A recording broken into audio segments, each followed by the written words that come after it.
உங்கள் வீட்டில் ஒரு கப் ரவை இருந்தால் இந்தமாரி செஞ்சு ட்ரை பண்ணி பாருங்கள். சூப்பராக இருக்கும் டேஸ்ட்டு.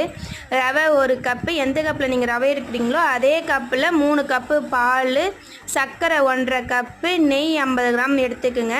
நம்ம ஃபஸ்ட்டு வானலில் ரவை நெய் ஊற்றி ரவையை போட்டு நல்லா ரோஸ்ட்டு பண்ணிடணும். அதில் நம்ம 3 கப்பு பால் நம்ம காய்ச்சி வச்சுருக்கோம் பார்த்தீங்களா, அதை எடுத்து நம்ம ஊற்றி நல்லா கிண்டிக்குங்க. அதை அப்படியே வேறு பிளேட்டில் மாற்றிட்டு என்கிட்ட நெய் கம்மியாக இருந்தனால நான் இப்படி போட்டிருக்கேன். நீங்கள் தாராளமாகவே நெய் ஊற்றி சர்க்கரையை போட்டு நல்லா மெல்ட் பண்ணுங்க.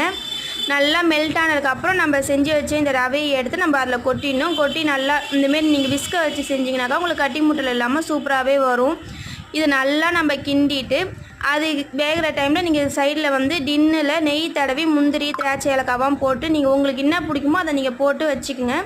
அதை கொட்டி கொஞ்சம் ஆற விட்டு நீங்கள் எடுத்தீங்கன்னா இந்தமாரி கேக்கு மாதிரி சூப்பராக வரும். செஞ்சு பார்த்துட்டு எப்படி இருக்குன்றது கமெண்ட்டில் சொல்லுங்கள். பாய்.